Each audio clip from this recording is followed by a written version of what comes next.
আসসালামু আলাইকুম রহমতুল্লাহ। প্রিয় বন্ধু, আপনাকে বলছি, আজ এই ভিডিওটি আপনি পরিপূর্ণভাবে দেখলে ব্যথা নিরাময়ের দোয়াটি শিখতে পারবেন।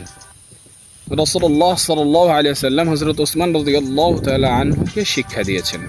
ওসমান রাদিয়াল্লাহু তাআলা আনহুর অনেক ব্যথায় কষ্ট পাচ্ছিলেন। রাসূল বললেন এই দোয়াটি, আউযু বিইজ্জাতিল্লাহি ওয়া কুদরাতিহি মিন শাররি মা আজিদু।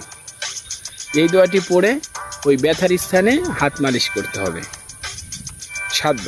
7বার পড়তে হবে আর হাত মালিশ করতে হবে, এটা রাসূল বললেন। সুনানে আবু দাউদ 2য় খণ্ডের 543। প্রতিনিয়ত উপকারী ভিডিও দেওয়ার চেষ্টা করি, কোরআন হাদিসের সহি কথা বলার চেষ্টা করি এবং আপনাদের মাঝে উপস্থাপন করি।